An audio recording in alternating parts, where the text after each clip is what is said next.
Panginoon, para sa aking pamilya na humaharap sa maraming problema, nararamdaman namin ang sakit at kahinaan. Naway tulungan mo ako at ang aking pamilya upang mawala ang aming mga nararamdamang pasakit at magkaroon ng solusyon ng lahat ng aming mga paghihirap.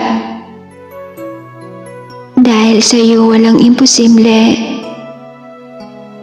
handa kaming ipagkatiwala ang lahat sa iyo.